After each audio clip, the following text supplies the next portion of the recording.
Hello and welcome to the special episode on Rupee Rakshak Budget Update 2025. So to dissect the key takeaways of the budget and also understand how it is going to be useful for common man like you and me, I have two financial experts, Mohan Krishna Rao, who is a financial economist with more than 30 years of experience in the industry and also a founder of Rupee Rakshak. And we have Sumant Ray, who heads the research department at Rupee Rakshak. Welcome to the show. Thank you, Bijesh. So let's talk about the biggest bonanza of the budget. There will be no income tax for the income of 12 lakhs. How do you think it's going to benefit the middle class? Yeah, you said it right, Bijesh. You said big bonanza. In fact, this was unexpected, and Finance Minister has surprised whole of the country with a huge benefit that she's going to pass on to the middle class.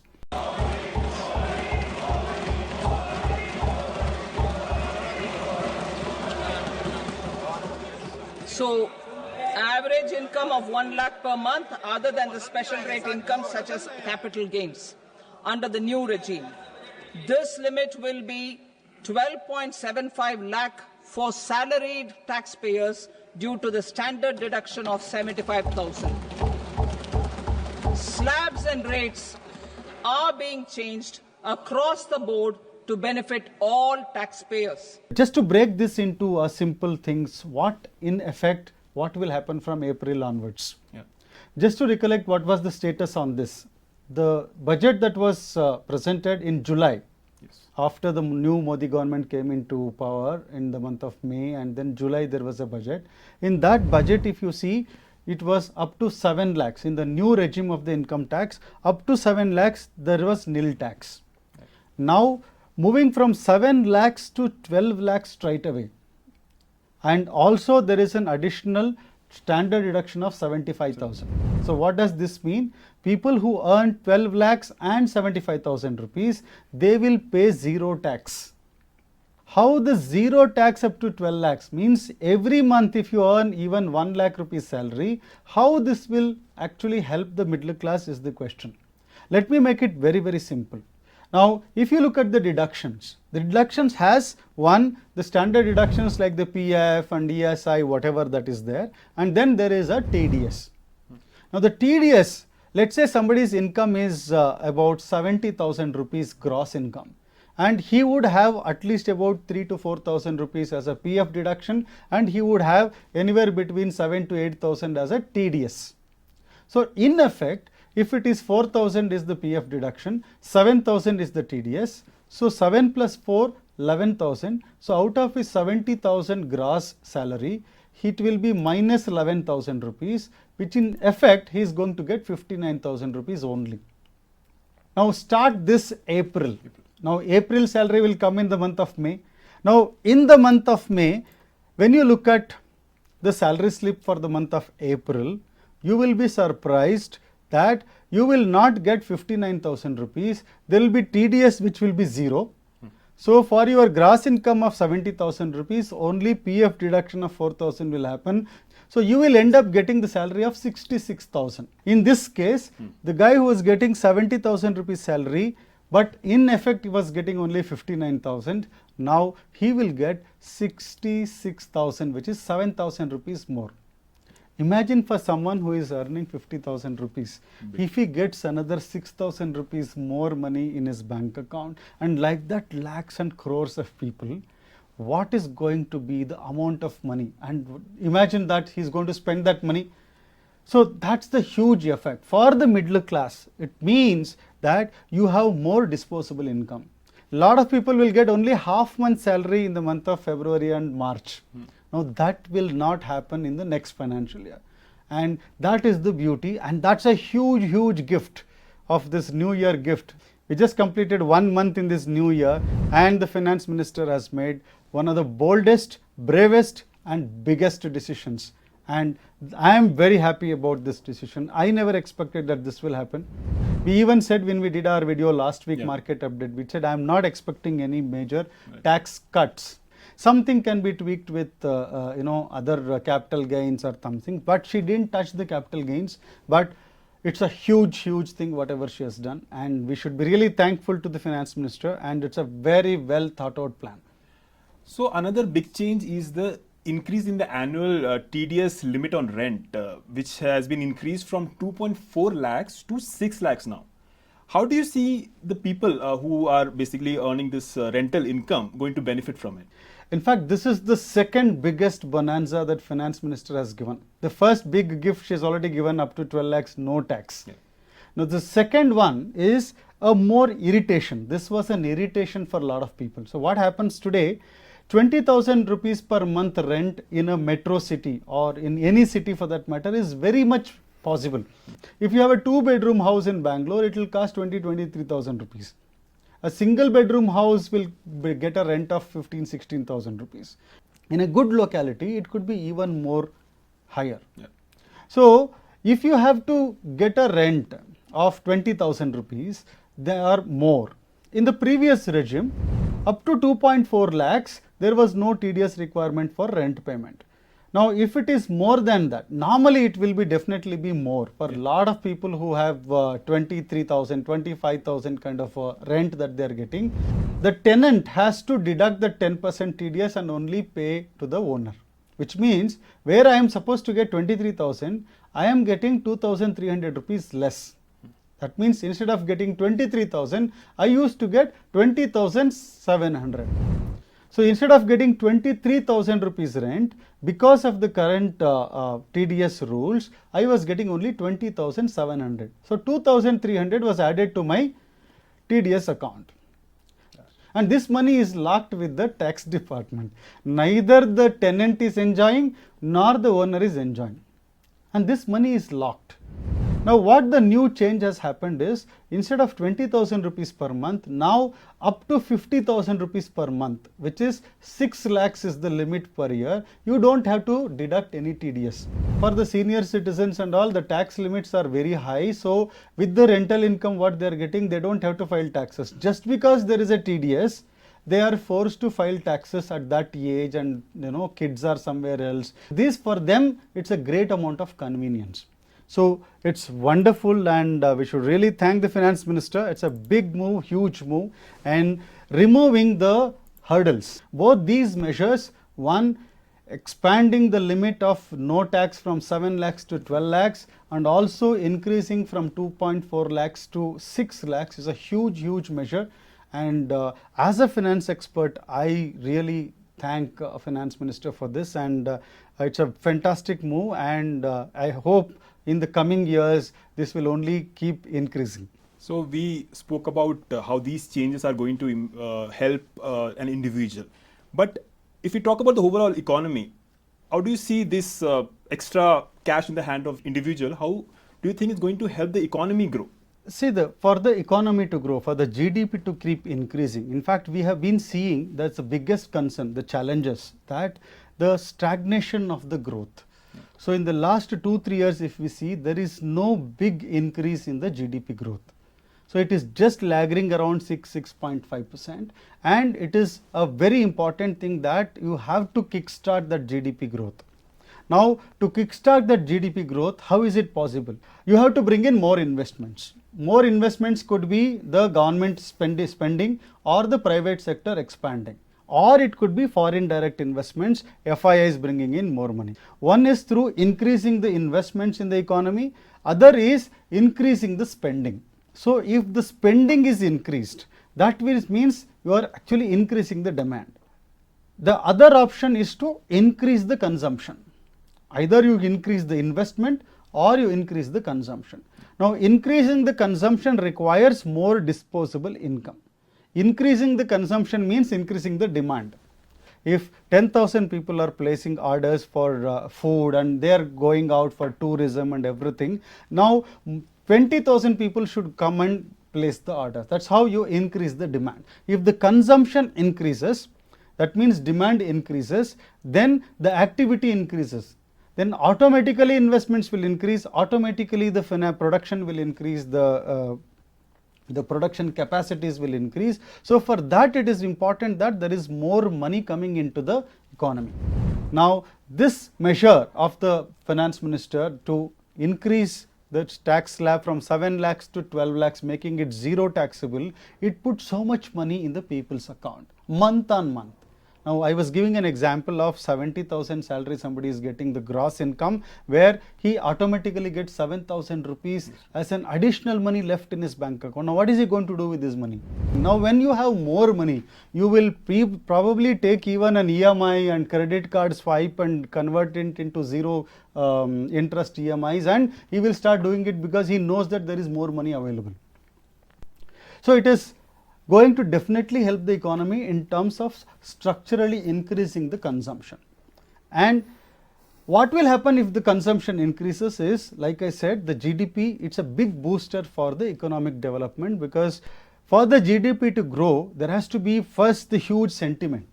Now, this is a big sentiment, that because whether you put 1,000 rupees more or 2,000 rupees, whatever money coming, just like this political parties in different states, they announce free. Like this is like announcing free in the right way. If you give freebies, it's not good. Rather than you reduce the tax, because this guy has worked very hard and he has earned that 12 lakh rupees, and you tell him, I will not take anything from you. Please use that money and grow your wealth, or either you put it into SIP, or you save it and invest, or you can actually go and spend. General psychology for the people is that normally when you have excess money, they don't save. They only end up spending, and because they end up spending, it is going to increase consumption, and in turn it is going to help the overall economy to grow. And that's a huge move, because today the size of the middle class population is very huge, and today 1 lakh rupees income is nothing great. So this also communicates that the definition of who is poor, who is middle class is changing.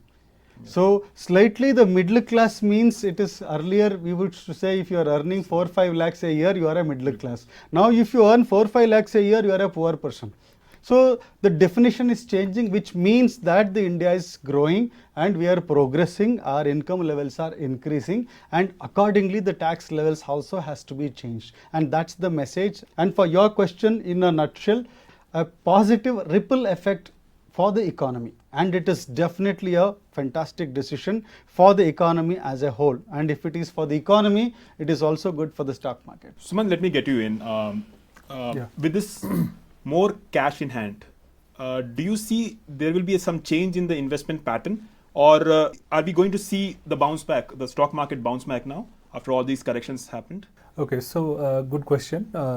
So we have seen, some pre-budget rally with the hope that there will be something good for the common people, and which in fact we got, as Mohanji explained, right? So surprise gifts, surprise tax rebates we got for the middle class.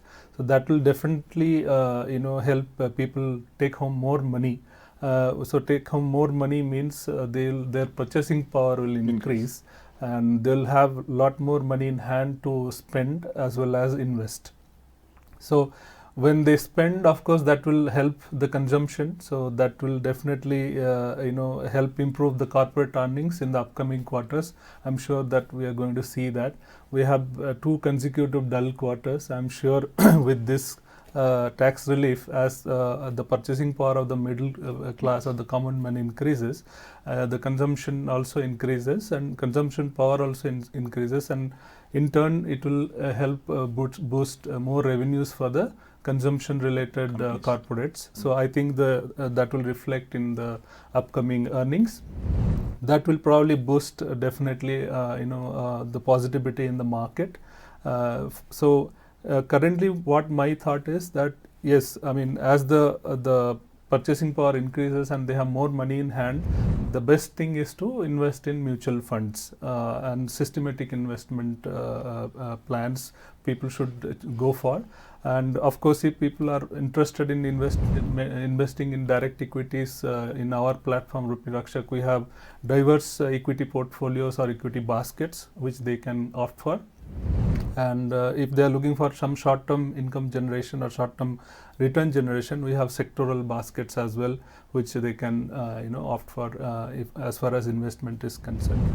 As far as market is concerned, yes, I see that there should be some positivity coming back after almost 3-4 months of downfall in the market. So let me take you to the chart. So Nifty made a low of 22,800, and we saw a almost 800 points, 700 to 800 points of pre-budget rally. I hope that this rally continues going forward from the coming Monday. So my the optimism is that 24,200 level is where I'll feel comfortable, and 24,800 level is the one which I'll feel even more comfortable, where I can see the bulls are taking over to the market. Okay. And but my worst case level is still at 22,000 level. Why? Because there are many other factors. I think we should be little cautious still, because we know FII have been selling off quite aggressively from last 3-4 months. More than 2 lakh crores they have offloaded. Yes. Because currently the US market is outperforming Indian market, and they feel that they might generate more returns in US market compared to Indian market. So they are shifting a lot of their investments from India to US. So we see that as that should be used as a cautionary factor, because there are a lot of geopolitical tensions are still around us. As we can see, after Trump being elected as a president, we are seeing that he is imposing a lot of tariffs on the different countries. So no sanctions on India yet, but we don't know, because there could be something coming towards India as well. So that could be a risk factor, though may not be a major, but definitely there is a factor into that. So I just to add to this, Sumanji, I was looking at the economic survey tabled yesterday in the Parliament. There's a very interesting fact that is put on the Global Uncertainty Index. So if you look at the Global Uncertainty Index, currently it is in the peak. Correct. Because of the various changes that has happened. The new regime came in the US, and totally a new shift from a new party coming in, and with all the promises that is made in the poll. And already we have seen that it is happening, the very harsh policies towards the immigration, harsh policies towards the other countries in terms of cutting the trade relations and making sure that the American first policy takes over. And there are a lot of uncertainties even with respect to Russia, Ukraine, and with respect to Israel, Hamas, and other conflicts. And at such scenario, of course, this was the highest previously only when we saw in the COVID period. The Global Uncertainty Index, maybe that graphic would come on the screen. So this Global Uncertainty Index is in the peak. Exactly. And because it is in the peak, one has to be cautious, particularly for the world markets. Exactly. Also, the other important point that I want to raise on this is, since there is a good side and bad side to everything. The good side is, yes, there is more money with people now, with the taxes being almost made zero up to 12 lakh rupees. There is a disposable income, and the connection between the US market or the world markets and the Indian stock market. There was a huge dependency. If you see the last 20-30 years of correlation between US stock market and Indian stock market, every time the America coughs, the shivers would fall in Indian stock market. True. So there was high correlation between US and Indian stock market. And right now, if you see the last 5 years in the same economic survey, very interesting. In fact, I like this they've been every year there is an economic survey that comes just before the day of the budget. But this time it's an amazing information they have put in. And one such thing is, in the last 5 years, if you see the amount of money that is invested by retail investors in India in last 5 years, the calculation goes to 4.5 trillion rupees. Exactly. It's just last year alone, this financial year, that is from April to December, the number goes, if I remember it correctly, that it's 1.5 trillion. That is the Indian stock investors. There are only, if you see the same numbers, the economic survey says in India 11.3 crore demat accounts are there. And that was also increased 2.5 times. Exactly. Now 11.3 crore demat accounts are there, and there is a 1.5 trillion, that is 1,50,000 crore is the money invested by the Indian retailers in the stock market in just between April to December. Right. This is almost equal to the money invested or removed by the FIIs. Correct. So what is the sense is that it's irrespective of the global threats or the things that are happening around the world, be it US, be it China, be it AI disruptions, the deep seek, a lot of news that are happening, and all the Nvidia and all the tech stocks being endangered by the new technology. Of course, it can happen to India also. The Indian stock investors has always been very intelligent, especially I see that people have become very smart.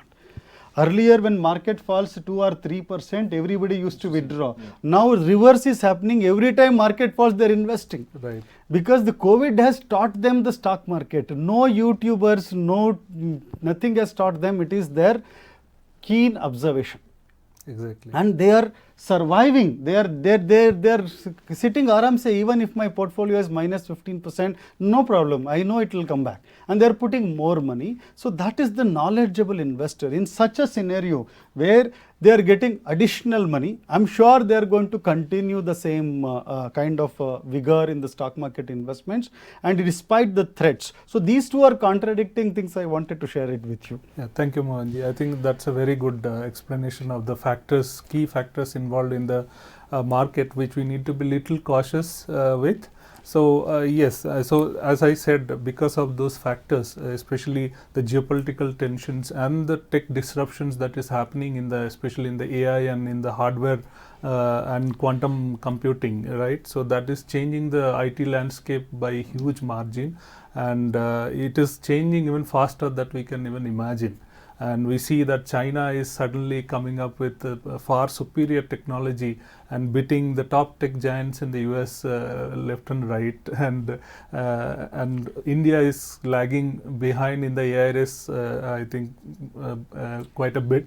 I think it's a time that we also need to catch up, and our the big IT corporates also need to start thinking seriously about it and start doing some innovation. Because what I see is a lot of these corporate chairmen of all these big companies, they are still talking about number of working hours, work for 8 hours, 80 hours a week, 60 hours. Rather we should focus on innovation. Otherwise, I think some of these big companies will not be surprised if some of these big companies become irrelevant in just 3-4 years or 5 years down the line. So that those are the few factors. So certain sectors may get impacted because of that. So we need to be little cautious.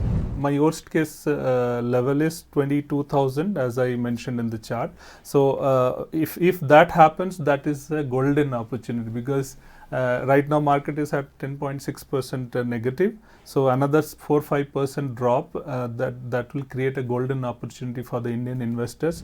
People who can withstand this pain, they will be the real wealth generator going forward. And I, as per my personal analysis goes, I think we'll make again a peak at by 2026, where we'll make a new high, and I'll not be surprised if we hit 27,000, 28,000 level, or even 30,000 mark. So my fingers are crossed.